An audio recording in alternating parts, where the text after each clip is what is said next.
Inilah detik-detik saat petugas Damkar Kota Makassar mengevakuasi nenek Hasniah yang berusia 83 tahun. Sang nenek yang menderita patah tulang belakang dievakuasi dari lantai 2 rumahnya di Jalan Sunuk, Kota Makassar untuk selanjutnya dibawa ke rumah sakit.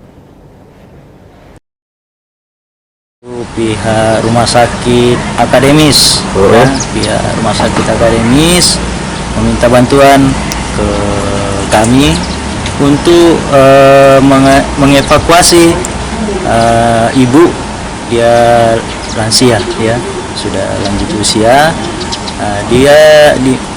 Kami diminta itu untuk menurunkan pasien dari rumahnya yang bertingkat lantai 2 turun ke bawah ke ambulans. Tadi memang agak sulit karena ceritanya pasien ini, ibu ini sudah tidak bisa duduk berdiri, dia sisa terbaring.